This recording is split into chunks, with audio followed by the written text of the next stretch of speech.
welcome everyone here to the Monday at Emmanuel, this lecture series on faith, vocation, and economics. This is the fourth year, actually, that we've done this series, and we've done it in different formats. Of course, usually we were here in the media center live. We would have the speakers come down to speak to us on Sunday after each of the services, and then do the longer lecture on Monday. And of course, with COVID, everything has changed. And so we've changed our format. And I'm happy to say we've gotten very good attendance on the Sunday forum and also actually on Mondays at Emmanuel. But most people are watching the tape version rather than joining us on Zoom. I think everyone's getting used to watching events and meetings and Bible studies at their own convenience, which is a new learning for us, but an important one, I think. I'd also want to welcome, I guess you could say an old friend, Chris Armstrong, who is with the Kern Family Foundation now. We got to know each other in the Twin Cities when Dr. Armstrong was teaching history at Bethel Seminary. And also at that time, I fell in love with this magazine, Christian History. I really enjoyed it. I'm not sure if we got to discuss it at the time, but I just thought it was a great way to summarize certain topics in a very accessible way, Chris. And so I always enjoyed that. There you go. And by the way, I can plug again, we have about 10 magazines left, okay? So if you know people who would want this magazine on, again, when the church goes to market, how Christians have influenced economic life, just let Howard or Beatrice know in our office at Emmanuel Academies, and they will send that to you free of charge. By the way, we were going to purchase those 30 magazines, but Chris was kind enough to make a donation to us, and so we really appreciated that, Chris. Yeah, and Chris, we're just happy that you could join us. When we planned this out, we first thought, oh, we'll bring you down to Naples, right? From Waukesha, Wisconsin. That's usually a pretty warm invitation that people like to accept. And not a hard sell. Not a hard sell. But we really appreciate that you join us in this form. And we want to start right out. I want to ask you just a couple of questions about your presentation yesterday, and then we'll open it up for discussion. I was taken by how you introduced yourself and that you were really committed, I think it was, to, first of all, Christian history. And that was because growing up in the church as a young person, I think after your conversion, you were 22 years old, you saw that the church didn't have a lot of roots in history. And so that's my first question. You know, when I was reading your magazine, you mentioned, first of all, that the Bible speaks more about economics, money and economics, than it speaks about prayer, which when you hear it put that way, it's really something. It kind of stops you up short. But then the other historical piece, and I want you to comment on this, Chris, that the Trinity, which was established, the Nicene Creed at the First Council of Nicaea, at that same council, they forbade, right, the interest on loans, what they called usury. And that was really the practice in Europe among Christians to forbid usury up until the Reformation times. So speak about that. What have you discovered as a historian? So the good news about the fact that there's so much about economics in the Bible is that there's a lot about economics in the Bible. The bad news is a lot of it's very negative.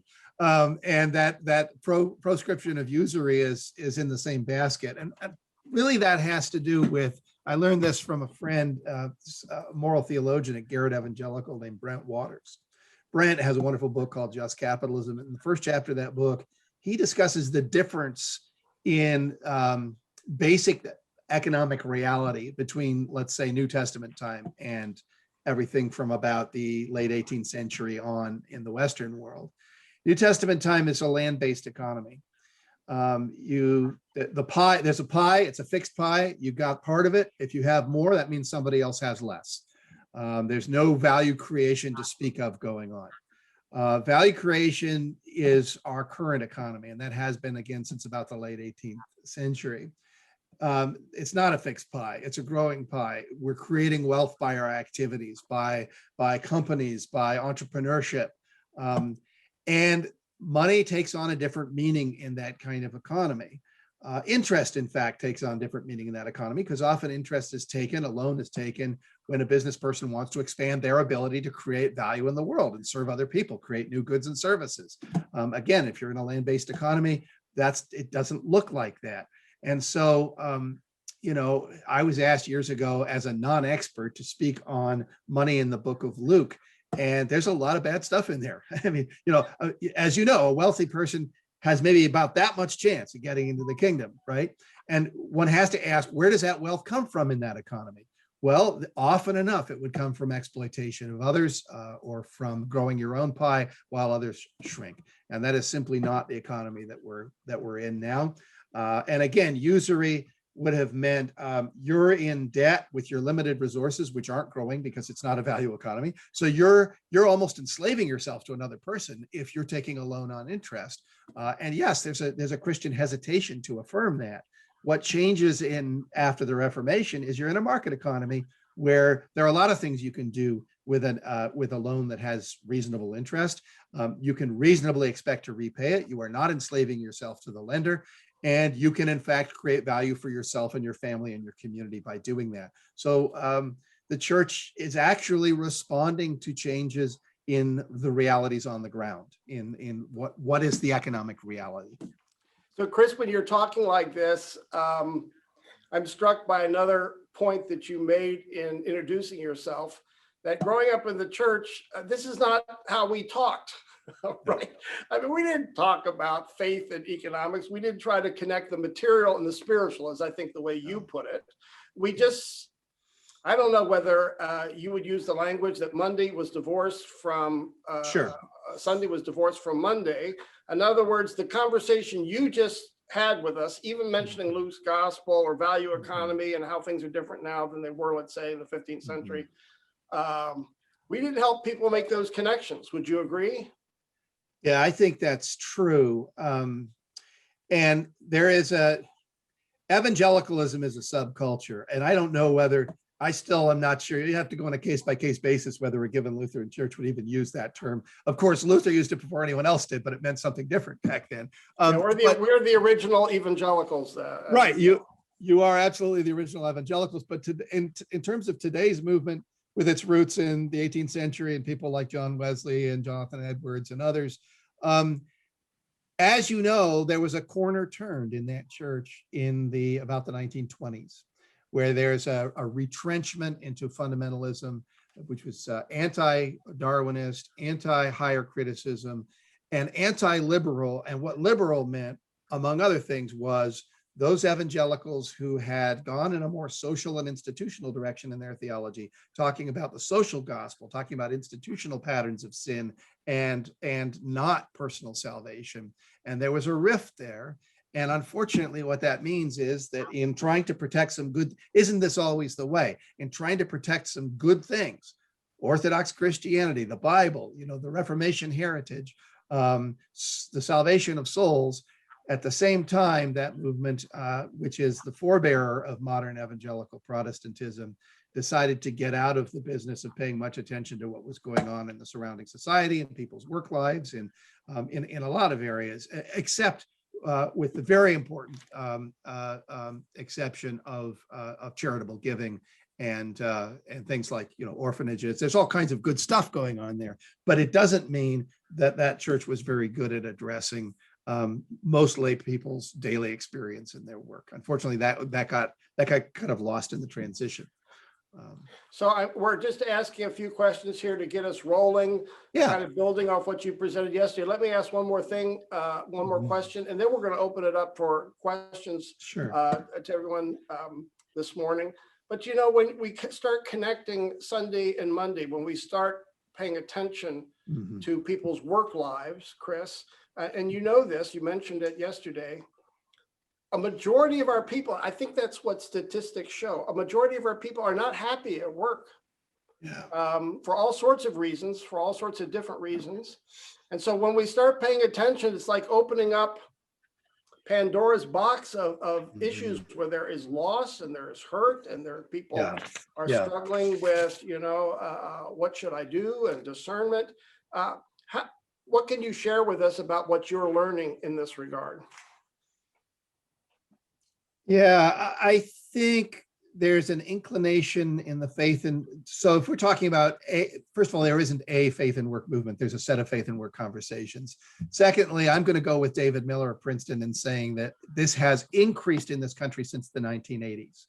And the reason that David gives for that in writing his history, which we mentioned in the taped interview, the reason that he gives for this is that there's this increase in pressure. There's companies downsizing. There's tremendous pressure on individual workers to get more productivity out of the existing time that they have, and a sense of dissatisfaction and suffering and kind of woundedness going on in these work settings, and Christians asking themselves, doesn't my faith have anything to say to this? Am I just doomed to be miserable through my working life? Not everyone has that experience, but and the faith and work movement to some degree didn't really address that all that well, and would tend to emphasize business rather than other fields of work. So not a lot of love or attention to blue collar experience.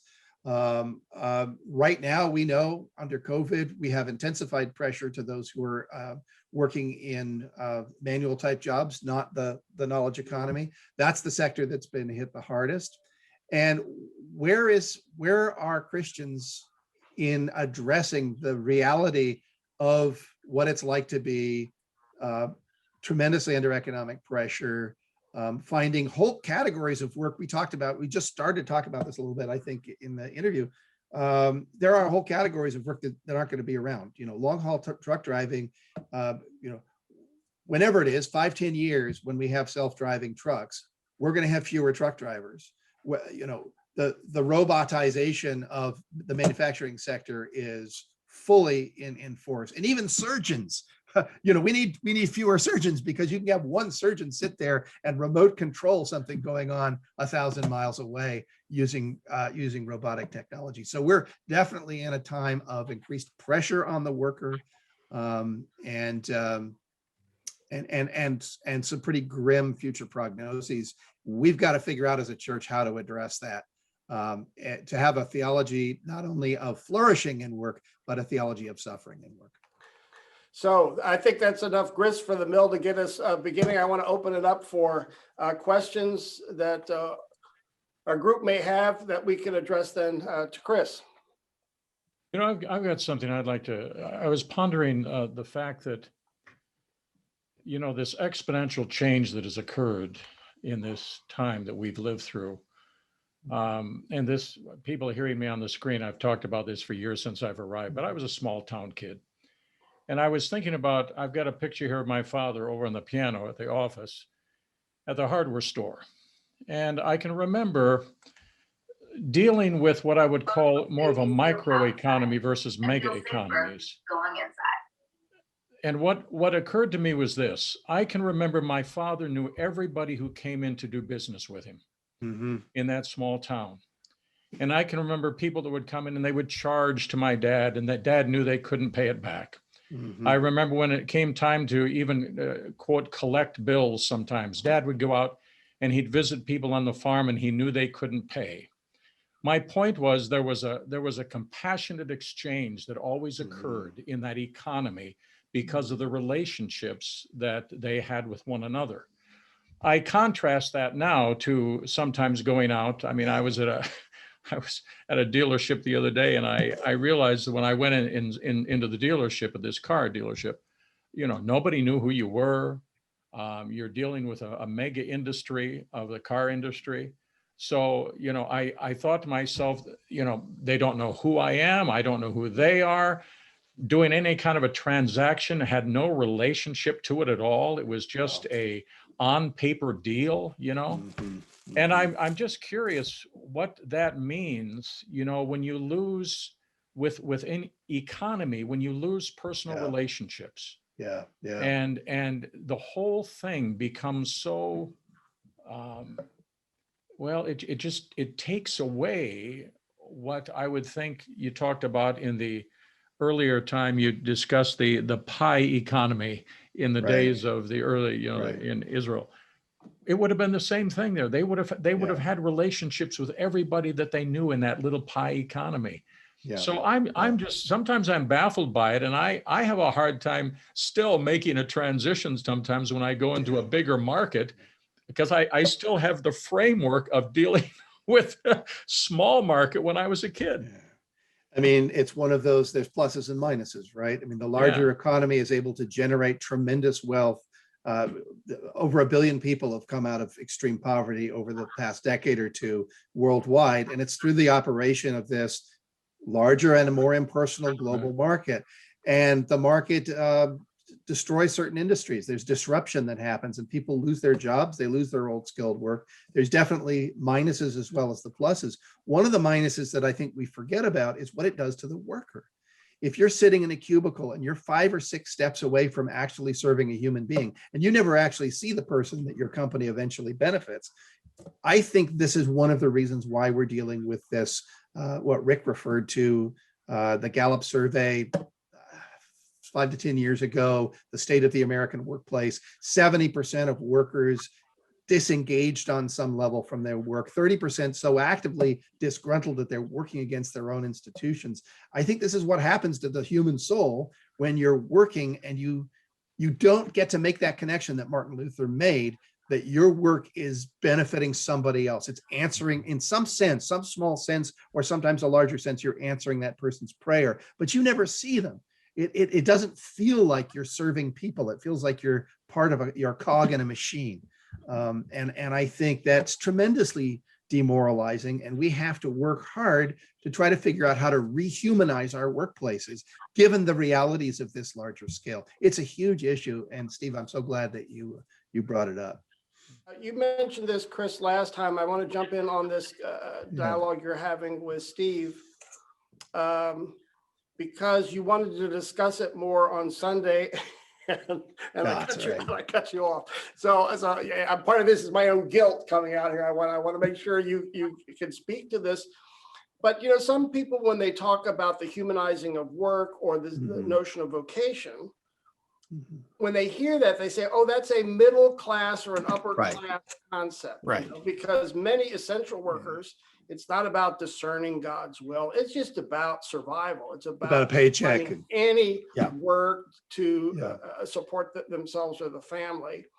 Do you feel like this Reformation teaching on vocation falls into that trap and doesn't address, let's just say, essential workers as a broad category? Yeah, I think the Reformation doctrine of vocation properly understood is the way out of this trap.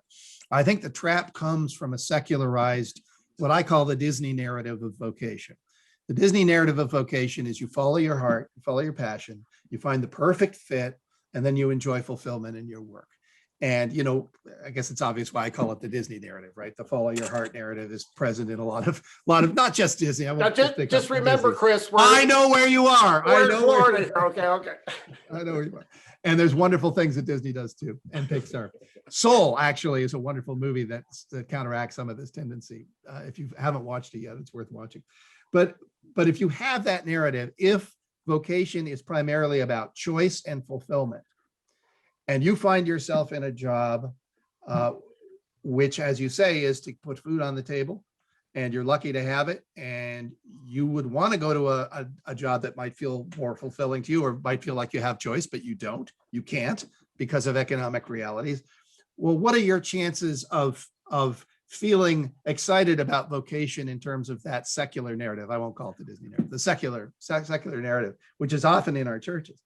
On the other hand, what if you have a more biblical, or let's say a more Lutheran understanding of vocation? Well, what is that? Well, why are you getting paid? Why do you get that paycheck? Because you're serving people, you're meeting their needs. All right. Now, it may be hard for reasons that we discussed for you to see that. There may be some distance, there may be some radio interference between you and that sense of direct service. Nonetheless, I think if you're able to allow God to show you how you're really making a difference in other people's lives, that's a step towards what is actually a Christian narrative of vocation, which is a call by God for others. It's deeply and inherently relational. It's relational with God. It's relational with others. It's not all about you and your needs and wants and desires, although God can be gracious and can give us work that sometimes that feels satisfying to us. But I think ultimately that's off kilter, that secular view. It doesn't adequately address the relational nature and the very human nature of the service that people are doing when they're working in, of course, legitimate work, paid or unpaid. So. And is that what I'm supposed to learn at church? We certainly should be learning that at church. Yeah. Yeah, that's an important, it's a tightrope walk, because I don't want to say you can't find fit, you can't find fulfillment, but I don't want to define vocation in that way, because I don't find that to be a Christian definition. Those are things that a gracious God sometimes gives. We can pray for them for sure. And sometimes he will graciously give those things. But sometimes that hyper focus on the self is taking away from us the real power of work, which is that work is the way that ultimately, this sounds mawkish, and we're not too far after February 14th, work is how we love each other in practical ways. Mm-hmm. It's one way, but it's a very strong way, because think of how much you do in a household. How did you know your parents loved you? Well, in part from the interactions and the hugs and emotion, but a lot of it was the fact that they put a roof over your head. They fed you around the table. They encouraged you in your schooling. They're trying to help you become an independent person and go out into the world. That's work. As parents in this virtual room, that's hard work. So, John, I don't want to put you on the spot, but I will. Because you've had such a diverse experience in congregations, how does that resonate with your own experience? I mean, your people up at Lehigh Acres, how would they respond, do you think, to a conversation about their work being a Christian calling to love the neighbor? Is that something they're used to referring to, or would that be a strange concept, or would they push back? I mean, what would be the response, or what is the response? Well, let me just briefly mention that, but actually I had a question for Chris about this. So that you mentioned the theology of suffering that can be connected with this point too. So can you expand? What do you mean by that? Theology of suffering. And then that actually you can make a bridge with that whole theology of glory that Pastor Rick started mentioning at the beginning. So while you think about those two things and see how can that help us to understand all this concept of economy today, I want to then briefly share some comments of. So what I will say, Rick, is that one thing you have to be culturally contextual. So we need to pay attention to how this group of people from Latin America have been shaped and formed, and what are their values. And that way, they will react or they will respond to these theologies and to these understandings. So of course, we cannot just put everybody into this big ball and say, oh, Latin Americans or Latinos, because they look this way or that way, they all think alike. No, that will be a huge mistake.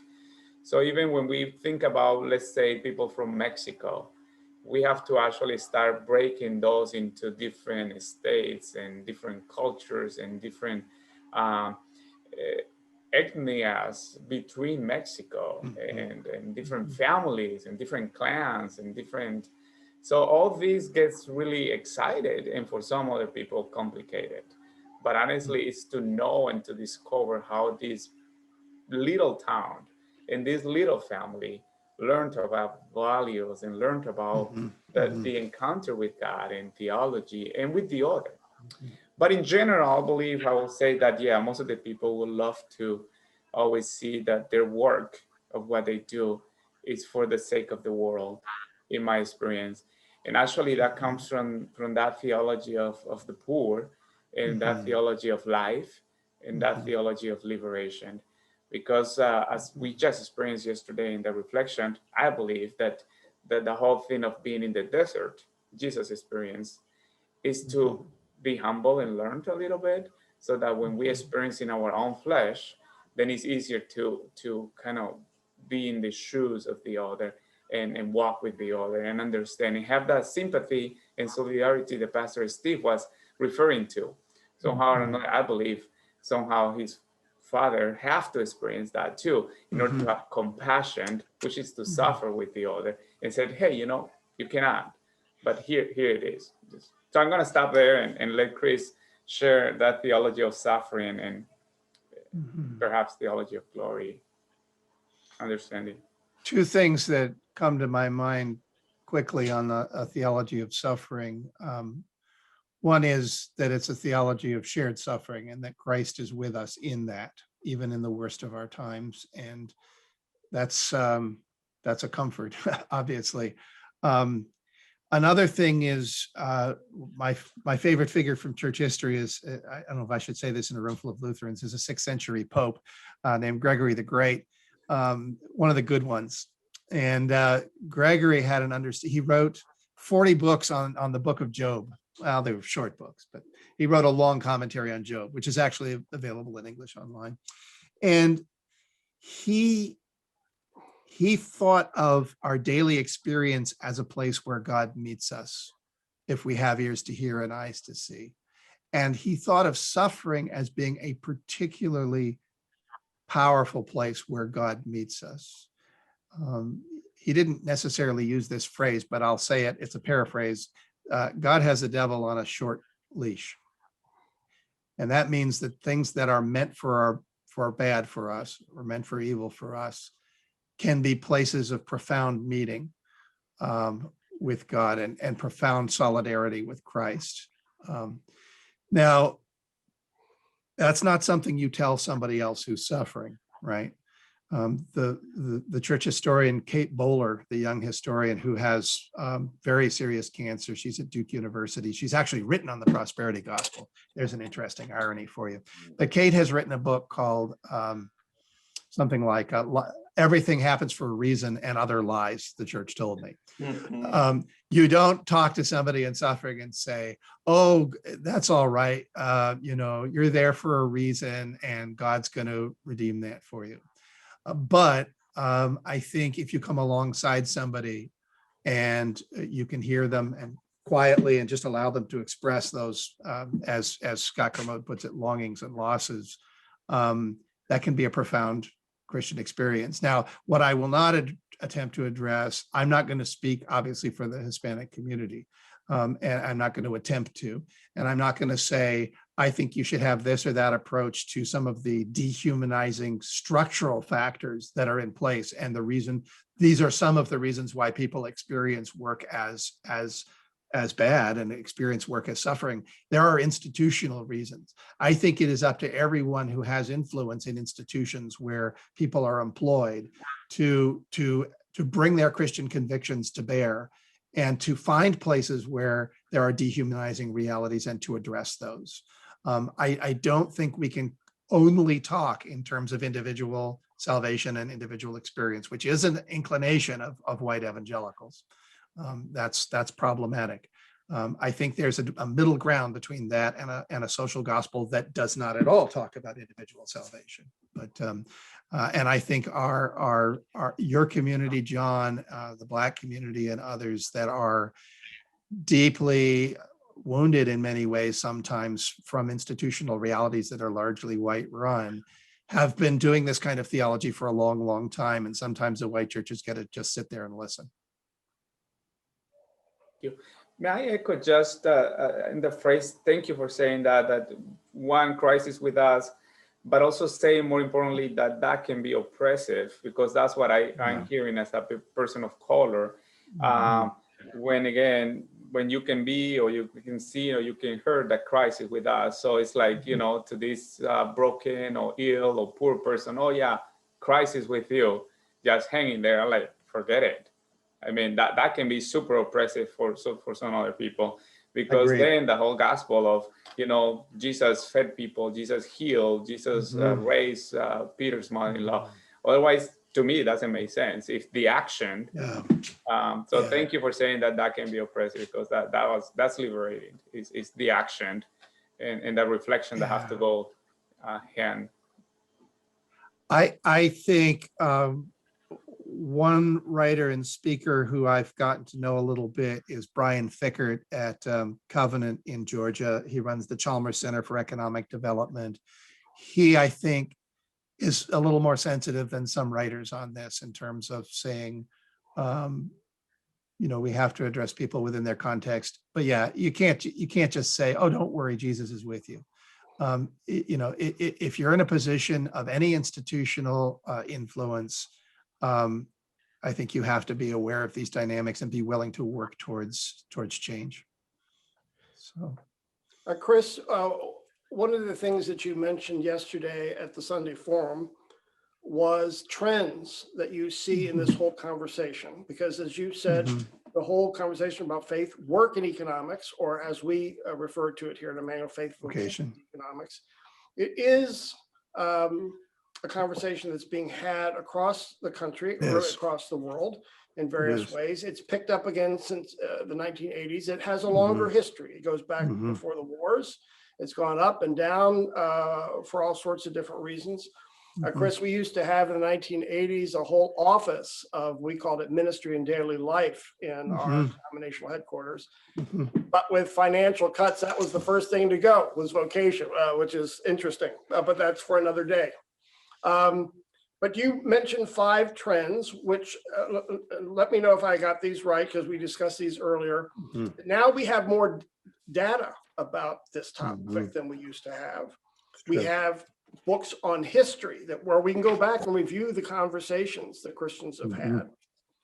We have a deeper theology about, let's say, faith and work and faith and economics than what we've had in the past. We have a deeper understanding of vocation, and I would say across the denominations, maybe a diverse understanding, just thinking about Roman Catholics, for example, and Protestants. And we've started to think about faith and economics. That's, we did it professionally, but now we're doing it on the level of congregational life. Are those the 5 trends again? Data, history, theology, vocation, economics. Do you want to say something about those trends?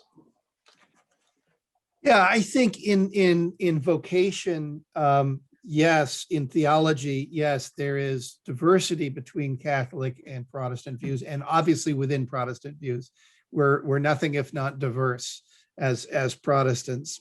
But some voices that stand out, I mentioned Brian Dick, DIK at Colorado State University, who's written on a book called Purpose and Meaning in the Workplace, another one called Make Your Job a Calling.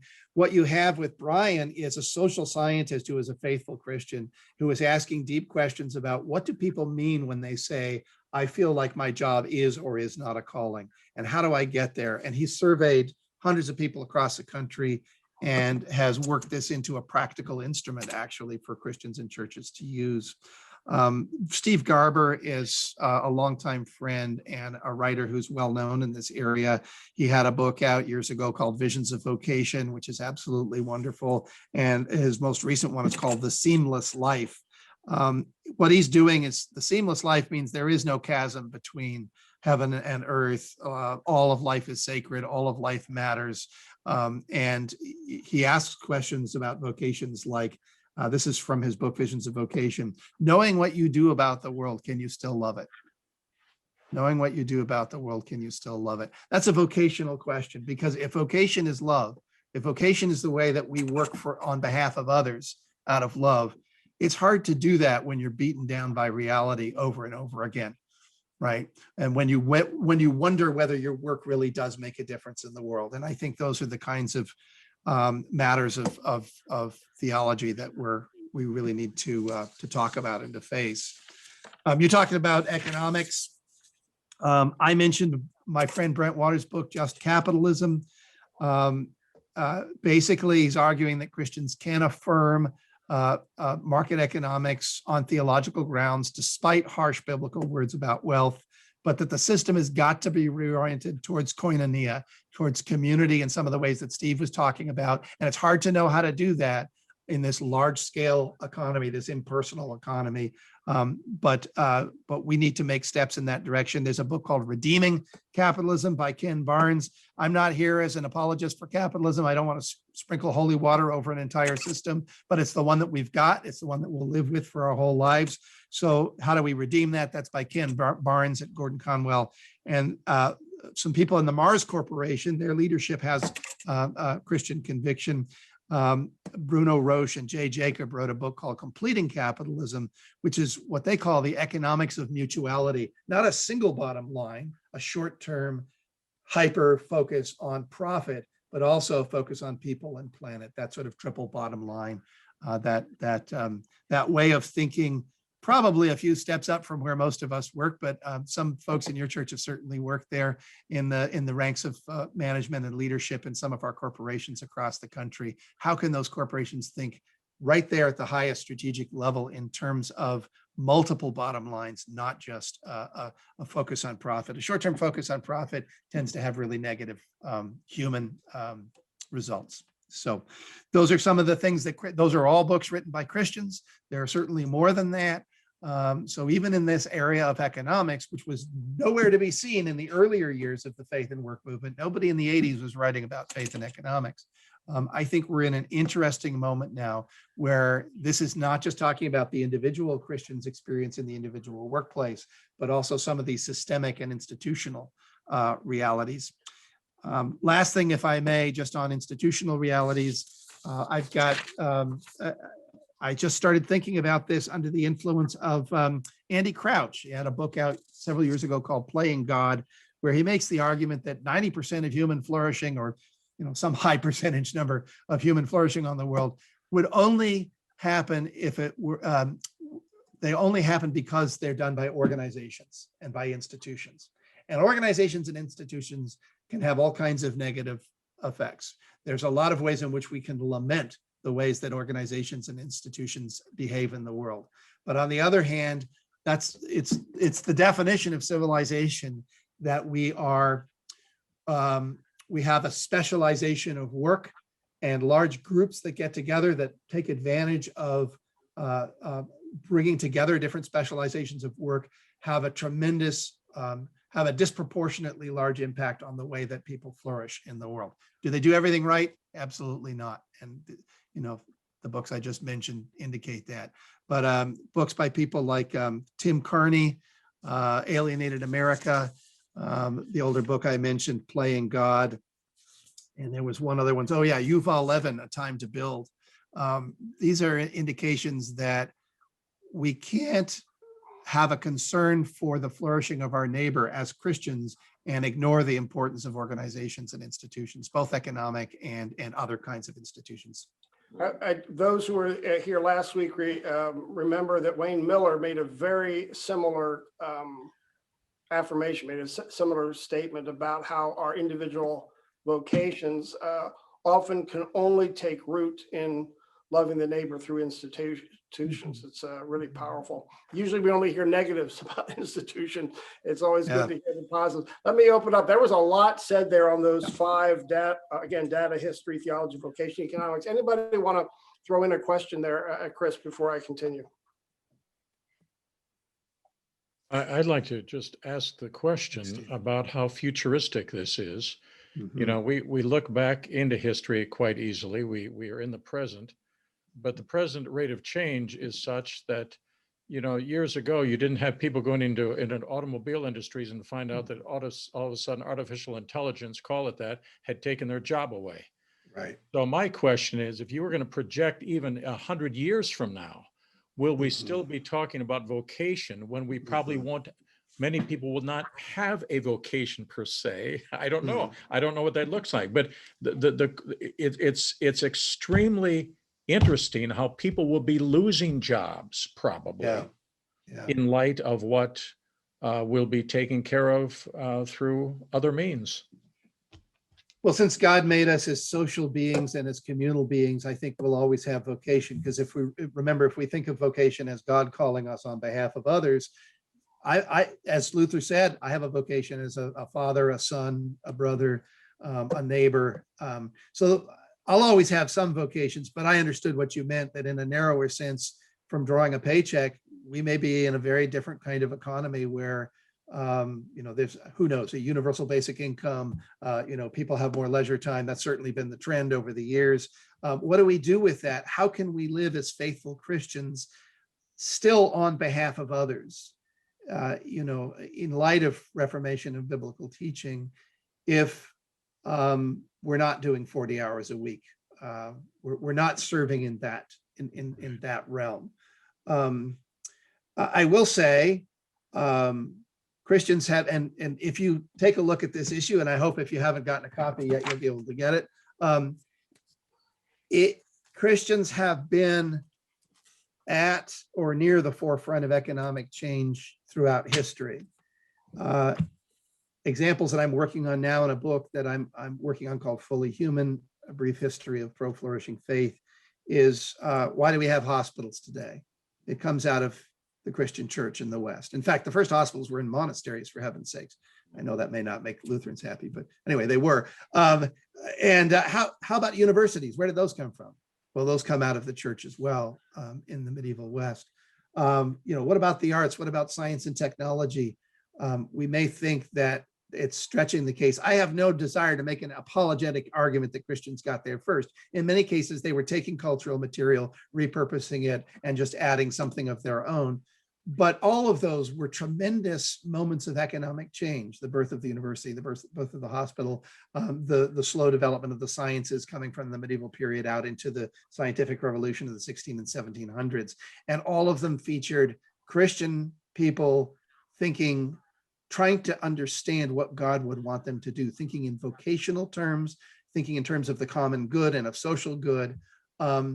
If we're going to continue to be faithful as the church, and God is faithful to us always, so there will be a church, it's going to stand against the gates of hell.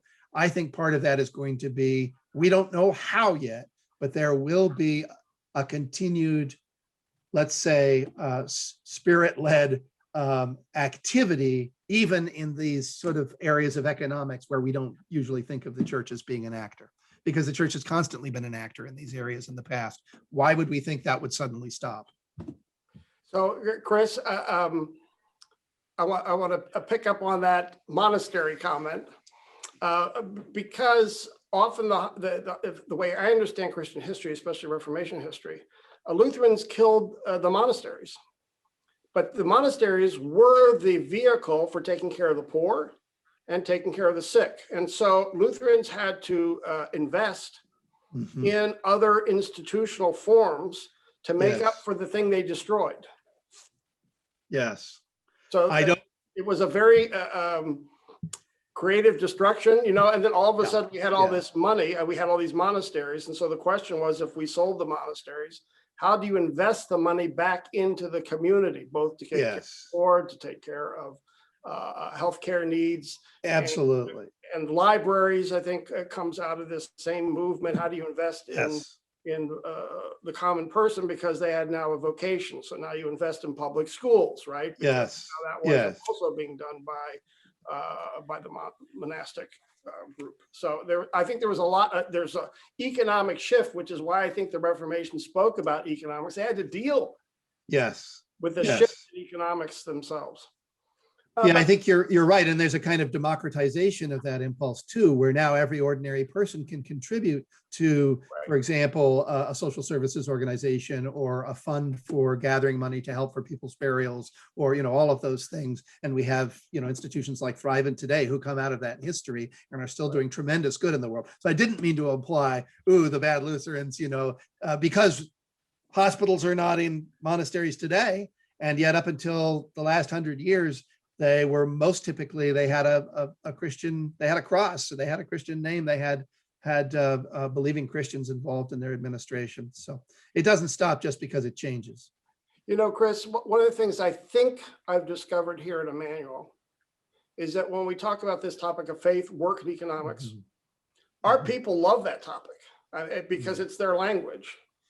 I find that pastors are more reticent to talk about these topics because we're worried of stepping on landmines. And this isn't our language. We don't know much about economics.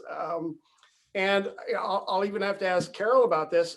even when we think about vocation, we think about our own sense of calling as a pastor. Mm-hmm. And that's not always the same path of vocation that our people have followed. Can you speak to that again? And I guess I know most of our pastors are worried about falling into the trap of prosperity gospel, right? Yeah. They're worried about talking about human flourishing, falls into this trap of TV preaching that they've watched, and they say, well, I don't want to fall into, I don't want to be seen as that type of person, or I don't want to be seen as the pastor who's only interested in the stewardship drive, of the church budget, right?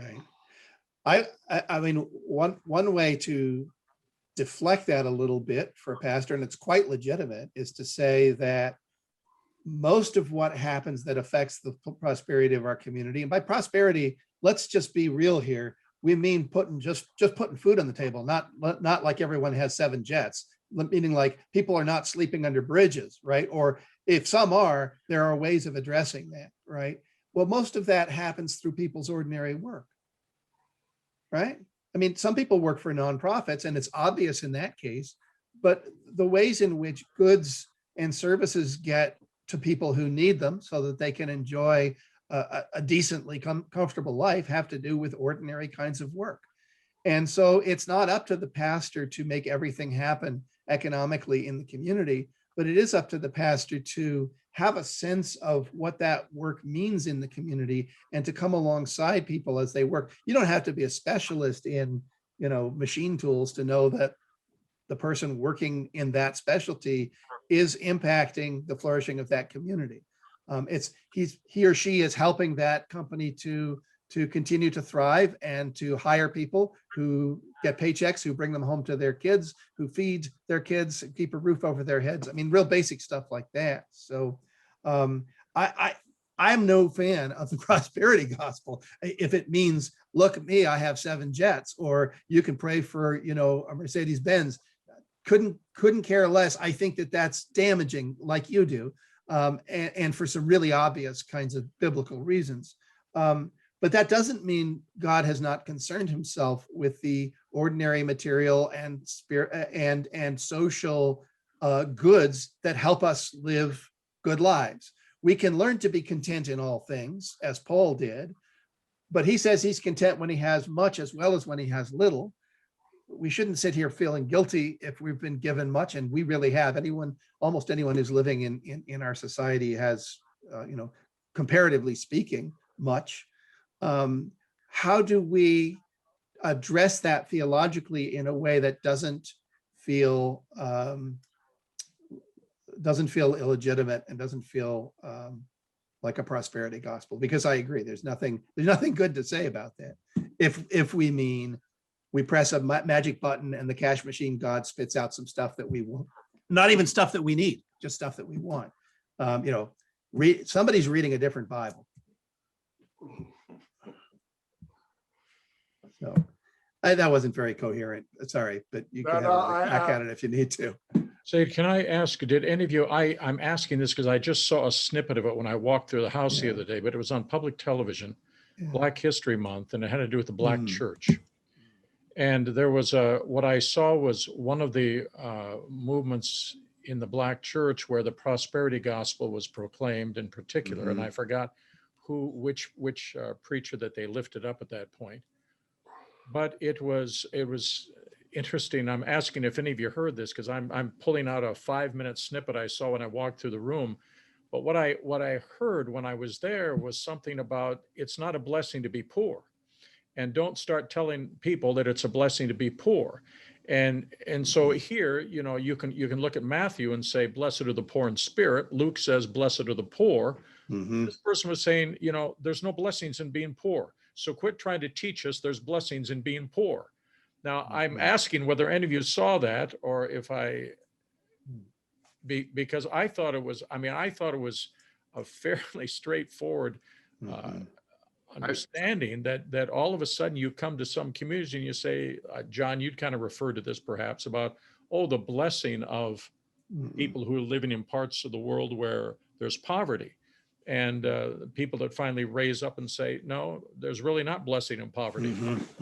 And so did anybody hear that? Maybe not. If I watched that did you see series it, Will? already. Can you add to that? No, well, not much, but you're right on, Pastor. It's just that Mhm. that particular pastor from the 80s, what Mhm. he was teaching, people just that the Bible teaches you to be rich. It was a prosperity type of gospel, and that was how he, in a sense, lured the people initially in there. But it wasn't reflective of who he was on the other side. In a sense, he was like, as Dr. Armstrong was saying, he is the guy who had 7 jets, and he would sit in that. Yeah. I can't think of his name offhand, but he would sit in that red velvet chair with a crown behind him. Because I just watched it the other day. I do have a question in terms of that. Sure. I've heard both, in this conversation, I've heard both that the church is called to point to value in a sense. Mhm. So we're called, for example, this year we've learned how valuable teachers have been, especially with what they're doing at home, in a sense, making miracles. And I think society as a whole is going to hopefully value teachers more. The systems may prevent that economically, but hopefully they will be incentivized somehow. But I've also heard too that the church has the ability to create value in a sense, in a way to contribute to the economy. I read in the magazine that there was an English bishop who started a charitable bank in the 14th century with zero interest loans. I know we started a credit union in our denomination, but that's more for the members in a sense, and not in a terms of mission or outreach. And you've talked about the hospitals and the monasteries. And then cross that with what Pastor Steve was saying. I went to school in Columbia, South Carolina, which is predominantly African American, and there's massive Baptist churches up there that almost have their own economy. They employ hundreds of people. They have healthcare, and they have all these services.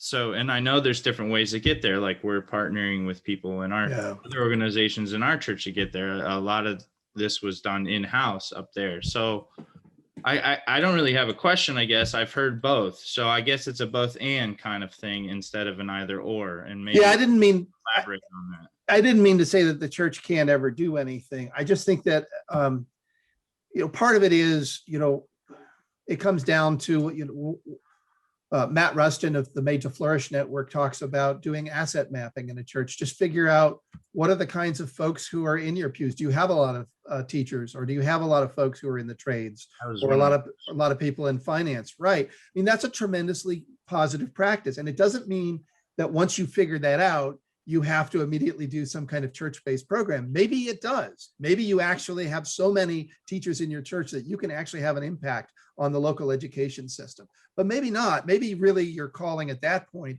is to come alongside those teachers, is to bring them to the front of the church, pray for them, commission them, give them a sense that God does care about what they're doing. And not just teachers. That's kind of an easier one because it's kind of a helping profession. So we can see that connection. But what about all of the delivery people and the cleaning staff and all the folks who suddenly our eyes are open during COVID and we're going, wait a minute, we never saw these people before, but man, we're going to thank them right now because they're just so important to us. What an interesting moment of opportunity, again, for some churches. And you don't have to the pastor doesn't have to become an expert in all these areas, but if you've got a lot of people of a certain kind of vocational disposition and position within the church, at the very minimum, maybe they can be meeting together and praying for each other. Maybe you can give them some materials to try to lessen that Sunday, Monday divide for them. So they do have, as Brian Dick says, more of a sense of calling, more of a sense of connection with, God really does care about what we're doing. That could make a difference. So, and in a sense, what you're saying is we are creating value. It's not 100% economic value, but within that particular vocation. Well, and you mentioned, I have a friend, Jeff Wright, who runs Urban Ministries Incorporated out of Chicago. It's the largest provider of Sunday school materials for Black churches across the country, just thousands of Black churches. And he got involved in a film project he told me about, which I don't think it was particularly Christian in background. It might have been PBS or something, but it's about how Black churches in particular, after the Civil War, as there's that Black migration, where they're planting a town, they plant a church first, and everything else comes out of that church. The businesses, the various kinds of social services, and it doesn't necessarily have to be on the campus of the church, but it means that there's a history there. And I think there's a direct parallel with the ways the hospital and the university emerge in the medieval West. When you got a group of Christians for whom eternity is the most important thing, faith is the most important thing, salvation, the gospel. If they start planting whatever, businesses, let's say, that is a legitimate function of the church for that time. That's something powerful. And I bet you those businesses are going to look a little different than some of the non-Christian businesses. That there's going to be a little bit more attention to some of the factors of dehumanization and humanization. Goodness knows they had enough history, that community, of dehumanization to understand how they didn't want work to be operated. And I'll tell you, I'd like to know that story more deeply than I do. I need to get back to Jeff and ask him about that film series, because that was the original faith. In other words, that was faith and work done probably more deeply than a lot of white churches do it today, and 150 years earlier. Sorry, go ahead, Rick. Chris, I'm watching the time, and I want to thank everyone for the rich conversation, but I'd feel guilty ending this session without asking you a Dietrich Bonhoeffer question, because we've missed it. And I know you have been fascinated by this idea of Christian humanism. In other words, rooting some of our Western values back into our Christian experience. So like freedom isn't just hanging out there as an enlightenment principle. It actually emerges from Christian thought and practice. So I'll give you 1 or 2 sentences on our own Dietrich Bonhoeffer. Is there something you think you can point to that we should be paying attention to in his writings? Yeah, if I really have 1 or 2 sentences, I'd say go read Jens Zimmerman on Bonhoeffer. He's got one book that just came out in 2019. My sense is that Bonhoeffer understood some of these, what we would call today colloquially the Sunday-Monday connection, in some really important ways. And that was grounded, as everything was for Bonhoeffer, in his Christology. So, Christ comes, as the early church had said, the early church fathers, to inaugurate a full humanity. And we're not there yet, and we're not going to be there during our lifetime. That's something that happens in the new creation. It happens as the end of the story is being written. But it should turn our attention to the fullness of what it means to be human, not just some sort of special spiritual territory that's over here. And, Luther's a wonderful voice in that, right? We're not looking for special extra things to do for God. We're looking at how to live our ordinary lives in a way that is more faithful and vocationally more fruitful. And toward the end of his life, ironically, as he's in prison, as he's about to be martyred, Bonhoeffer increasingly turns his thoughts to this kind of theology for ordinary life. And Zimmerman says in one of his books, people who start reading Dietrich Bonhoeffer tend to become obsessed with him. And I'm just at the front end of my curve with Bonhoeffer. Give me a few years, Rick. Maybe I'll be where you are, and we can have a fuller conversation about this. Good. I look forward to that. You mentioned these are ideas of incarnation. It's what we practice, by the way, in Eucharist, that God comes down to us in physical means, which means also in our communities, in real life businesses, and how we serve the neighbor. Chris, I want to thank you for being a part of this lecture series. We just really appreciate your expertise and your willingness to join us. Next week, we're going to take a turn with Tracy Matthews, and she's going to talk about the spirituality of the workplace and how we can, she calls it attunement, not atonement, but attunement, and how, for example, our prayer life can be brought into our work lives very deeply. Again, Called to Work with Tracy Matthews. And she's going to walk us through a spirituality of the workplace. And so I hope. Tracy is wonderful. Don't miss it. So thanks again, Chris. Thanks for everybody for joining us on this very special Monday at Emmanuel. Yep. Bye-bye now. Thank you, guys. Nice to see you guys. Blessings. Yep.